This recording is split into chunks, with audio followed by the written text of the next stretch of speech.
মৃত্যুর যন্ত্রণা এটা আমাদেরকে ভোগ করতে হবে। মৃত্যুর স্বাদ আমাদেরকে আস্বাদন করতেই হবে ভাই। মৌত যেদিন চলে আসবে, সকাল না বিকাল, সন্ধ্যায় না গোধূলিতে, গরমকালে নাকি শীতকালে, এটা কিন্তু আমরা কেউ জানি। কয়দিনের জিন্দেগি ভাই, কয়দিনের জিন্দেগি। আজকে দেখেন, যে মানুষটা গত রাতে মারা গিয়েছে, এখন কিন্তু তার দাফন হয়ে গেছে। আপনি জানেন না আপনার মৃত্যুটা কখন আসবে, সকালবেলা না দুপুরবেলা, রাত্রিবেলায় নাকি সন্ধ্যাবেলায়। তার আগে আপনি কিছু খেয়েছেন নাকি খান নাই? আরে আপনি যেদিন মারা যাবেন সেদিন হয়তো বা আপনার বাড়ির চুলাটায় আগুন জ্বলবে। আপনি যেদিন মারা যাবেন সেদিন হয়তো বা সকালবেলায় পরবর্তী দিন আপনার আত্মীয় স্বজন মাঠে গিয়ে ঘাটে গিয়ে কাজ করবে। আপনি যেদিন মারা যাবেন তার কয়েকদিন পরে আপনার স্ত্রীও কিন্তু স্বাভাবিক খানাদানা খাবে। আপনি যেদিন মারা যাবেন আপনার সন্তানটাও কিন্তু এক সপ্তাহ পরে স্কুলে যাওয়া শুরু করবে। আপনি মারা যাবেন, আপনার আশপাশের মানুষগুলো প্রথম 2-3 দিন আপনার জন্য হা হতাশ করবে, এরপরে কিন্তু মানুষগুলো আপনাকে ভুলে যাবে। ও কলিজার টুকরা ভাইয়েরা আমার, মৃত্যু নিয়ে আমরা কেন আমরা উদাসীন, কেন আমরা গাফেল? চোখটা তো প্রতি রাত্রেই বন্ধ করেন, প্রত্যেকটা রাত্রেই তো চোখটাকে বন্ধ করেন। আপনি কি চিন্তা করেন না, আরে কত মানুষ চোখটাকে বন্ধ করলো আর চোখটাকে খুলতে পারলো না?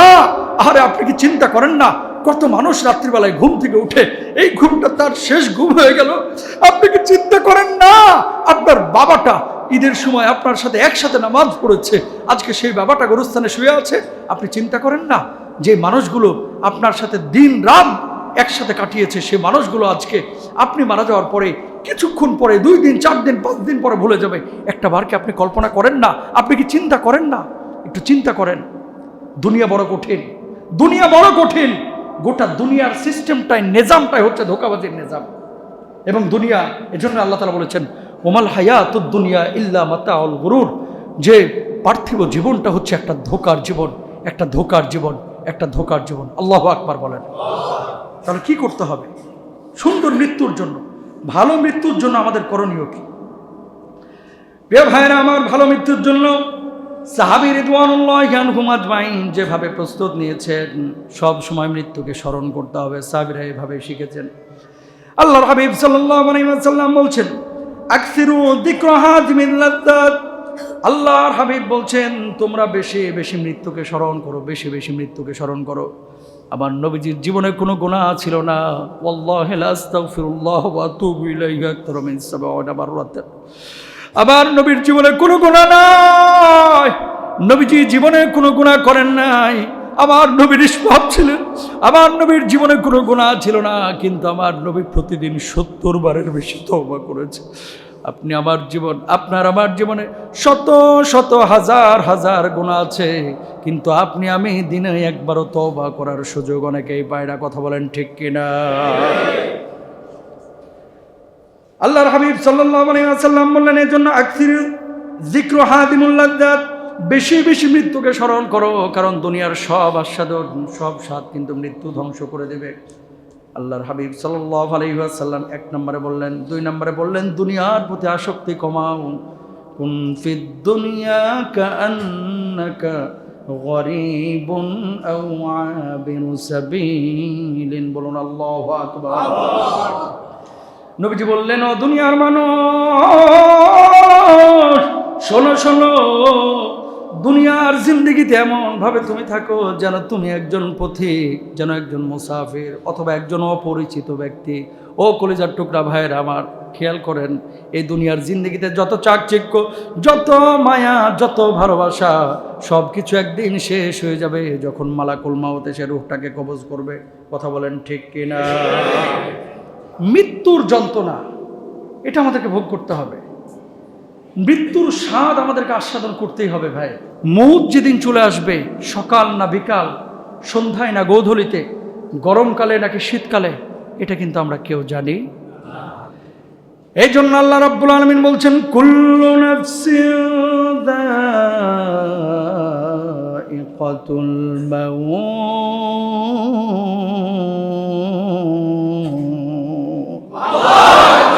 প্রত্যেক প্রাণীকেই মৃত্যুর স্বাদ আস্বাদন করতে হবে।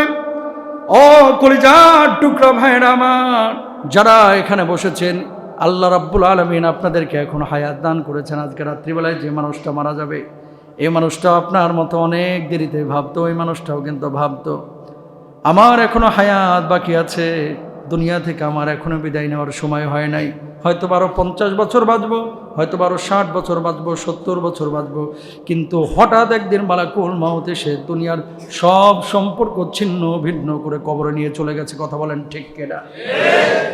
ও ভাইরা আমার, এই দুনিয়ার জিন্দগিতে আল্লাহ রব্বুল আলামিন আপনাকে পাঠিয়েছেন, এমনি এমনি পাঠান নাই। আল্লাহ কেন পাঠিয়েছেন দেখেন, আল্লাযী খালাকাল মাউতা ওয়াল হায়াতা লিয়াবলুয়াকুম আইয়ুকুম আহসানু আমালা। কাজে কে উত্তম এটা দেখার জন্য আল্লাহ আপনারা পাঠিয়েছেন। আজকে যে কথাগুলো বলবো কলিজার মধ্যে লিখে নিয়ে যাবেন। দুনিয়াতে আল্লাহ কম দেখাইল না। যে জায়গাটা আপনি স্বপ্ন দেখছেন, যে জায়গাটা আপনার স্বপ্নের জায়গা, আপনি যে জায়গাটায় পৌঁছাতে চাচ্ছেন, আল্লাহ সুবহানাহু ওয়া তাআলা সেই জায়গাটায় পৌঁছিয়েছেন। এরপর আল্লাহ তাআলা আবার রিটার্ন করিয়েছেন। টাকা পয়সা, প্রভাব প্রতিপত্তি, শান্তি, সুখ সব কিছু আল্লাহ রাব্বুল আলামিন দিয়েছেন। কিন্তু আমি দেখেছি দিন ছাড়া, ইসলাম ছাড়া, আল্লাহ ছাড়া, মসজিদ ছাড়া, নামাজের আজানের শব্দ ছাড়া পৃথিবীর বুকে কোনো সুখী পূর্ণ সুখ হতে পারে না। এই যে ইয়াংস্টার যারা বসে আছেন, যুবক এখানে, ওনাদেরকে যদি বলা হয় যে সুখের সংজ্ঞা কি, তারা বলবে হুজুর সুখের সংজ্ঞা হচ্ছে 2-4 কোটি টাকা থাকলে আর কিচ্ছু লাগে না, সুন্দরী একটা বিয়ে করব, বাচ্চা কাচ্চা 3-4টা নিয়ে নিব, বউ নিয়ে কক্সবাজার ঘুরবো, বউ নিয়ে ওখানে যাব সেখানে যাব। আর যদি বলা হয় সুইজারল্যান্ডের ভিসা ফ্রি, তো দুনিয়া কি জান্নাত বানায় ফেলবে। কথা বলেন না কেন? ঠিক আছে, সুখটা কোথায়? এখানে আপনারা যারা আছেন, গত 1-1.5 বছরে পাসপোর্টে ইউরোপের ভিসাও আসছে, ইংল্যান্ডের আসছে, মিশরের আসছে, সৌদি আরব আসছে। এখন কতগুলো দেশ যে সফর হয়েছে আমি ভুলে গেছি, ও মাথায়ও নাই। এয়ারপোর্টগুলো তো আলহামদুলিল্লাহ সাভার বাস স্ট্যান্ডের মতো ইউজ হয়ে গেছে, মুখস্থ হয়ে গেছে। বলার উদ্দেশ্য, আপনারা প্রত্যেকেই ধোকার মধ্যে আছেন, প্রত্যেকেই ধোকার মধ্যে আছেন। কেন? প্রত্যেকটা মানুষের টার্গেট যে আমার ছেলেটা যদি বুয়েটে পড়ে, মেয়েটা যদি বিশ্ববিদ্যালয়ে পড়ে, তাহলেই হয়তো বা সফল। ছেলেটা যদি পুলিশের একটা চাকরি পেয়ে যায়, মেয়েটা যদি একটা সরকারি চাকরি পেয়ে যায়, তাহলেই হয়তো বা সফল। যে আপনাকে বলছি, আপনার মতে এমন স্বপ্ন দেখা হাজার হাজার মানুষ দেখলাম, যাদের ছেলে মেয়েরা অক্সফোর্ডে পড়ে, যাদের ছেলে মেয়েরা ক্যামব্রিজে পড়ে, যাদের ছেলে মেয়েদেরকে আমি নিজে দেখেছি, একসাথে বসেছি, একসাথে খেয়েছি, কিন্তু বাপ মার কোনো খোঁজ খবর রাখে না। এটাকে সুখ বলে না, এটা ধোঁকাবাজি, ধোঁকাবাজি, ধোঁকাবাজি। কথা বলেন ঠিক? অক্সফোর্ডের উপরে কোনো বিশ্ববিদ্যালয় আছে? বুঝেন নাই মনে হয় কথা। অক্সফোর্ডে কারা পড়ে? পৃথিবীর ক্রিমগুলো পড়ে, পৃথিবীর, নট বাংলাদেশ। গোটা পৃথিবীর সেরা স্টুডেন্টগুলো পড়ে কোথায়?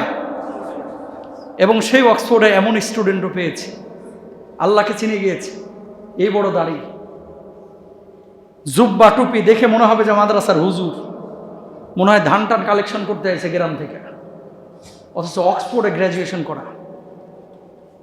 সারা রাত দাঁড়িয়ে দাঁড়িয়ে ইস্ট লন্ডন মসজিদে কিয়ামুল লাইল করেছে। তার মানে কি বোঝা যায়? দিনের মধ্যেই সুখ, ইসলামের মধ্যেই সুখ, আল্লাহওয়ালাদের মধ্যেই সুখ, কোরআনের মধ্যে সুখ। দিনহীন মানুষ কখনো সুখী হতে পারে না, পারে না, পারে না। ঠিক না? এখন যখন আপনার ভিতরে দিন চলে আসবে, মৃত্যুটা সহজ হবে। মৃত্যুটা 2.2 বিলিয়ন পাউন্ড এবছর ব্রিটেনের মানুষ যাকাত দিয়েছে। 1 পাউন্ড সমান কত জানেন? 165 টাকা। কত টাকা? 1 পাউন্ড মানে হচ্ছে 165 টাকা। 2.2 বিলিয়ন মানুষ, ব্রিটেনের মানুষ গোটা পৃথিবীকে যাকাত দিয়েছে। সে দেশে যাকাত খাওয়ার মতো কোনো মানুষ নাই, বুঝলেন? কিন্তু আপনি চেহারার দিকে যদি তাকান, আপনি যদি তার অবয়বের দিকে তাকান, শরীরের দিকে তাকান, কোথায় যেন শূন্যতা, কোথায় যেন হাহাকার, কোথায় যেন অস্থিরতা, কোথায় যেন অশান্তি।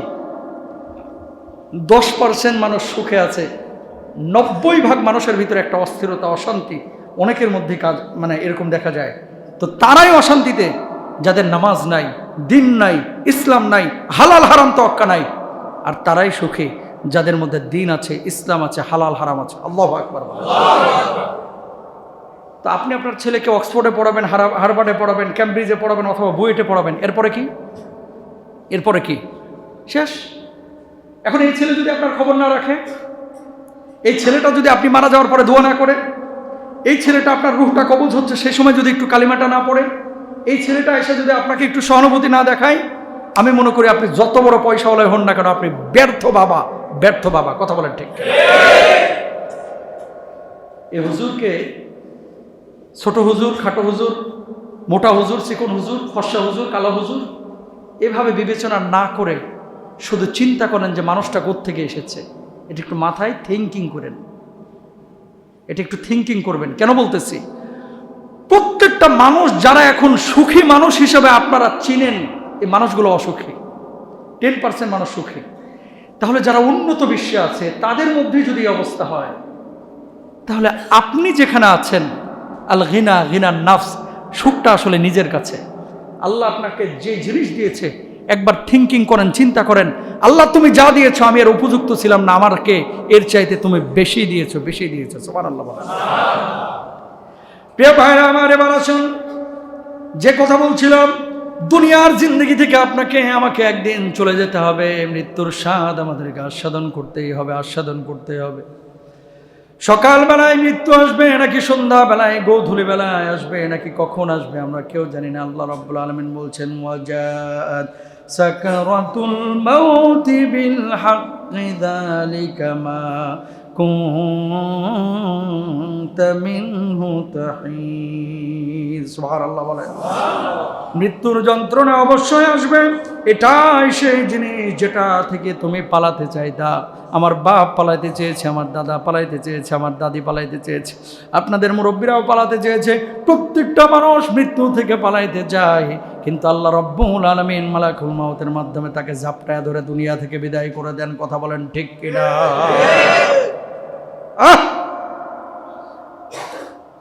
প্রিয় ভাইরা, আবার মানুষজন এমন কথা বলে, হুজুর মানসিকভাবে আপনি ঠিক আছেন কিনা?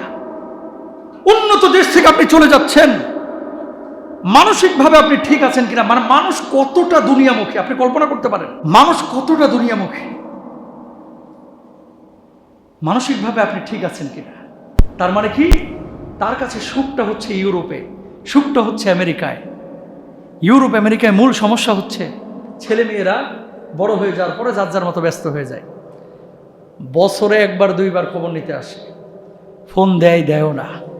আপনি বাইরে থেকে এসে হার্ড ওয়ার্ক করেছেন, বাড়িতে এসে দরজা খুলে ছেলেটার মুখের দিকে তাকাইলেন, কলিজাটা ঠান্ডা হয়ে গেল, সমস্ত ক্লান্তি দূর হয়ে গেল। কথা বলেন ঠিক কিনা? এগুলো তো সুখ। ও পটল কিনতাম 5 পিস, বেগুন কিনতাম 1 পিস। কেন? একটা বেগুনের দাম বাংলা টাকায় 350 টাকা পড়ে যায়। কথা বুঝেন নাই? কিন্তু বাংলাদেশে এই জিনিসগুলো কিন্তু সস্তা, সহজ। আমাদের দেশের মানুষের মূল সমস্যা হচ্ছে সবসময় আমরা অন্যকে কম্পেয়ার করি। ধরেন এই এলাকায় সবচেয়ে ধনী মানুষটা, আপনি সবসময় ওর দিকে তাকান, ইস উনার মতো যদি আমার টাকাটা থাকতো, ইস উনার মতো যদি আমার পয়সা থাকতো। কিন্তু একটাবার নিচের মানুষটার দিকে তাকান না, হাই হাই হাই, আল্লাহ তো আমাকে ওই জায়গাটায় রাখতে পারতেন। কথা বলেন ঠিক কিনা? এই জন্য নবীজি বলেছেন, আল গিনা গিনান নাফস, ধনী তো সেই যে মানসিকভাবে, আত্মিকভাবে যে মানুষটা ধনী, আত্মিকভাবে ধনী হওয়ার চেষ্টা করতে হবে।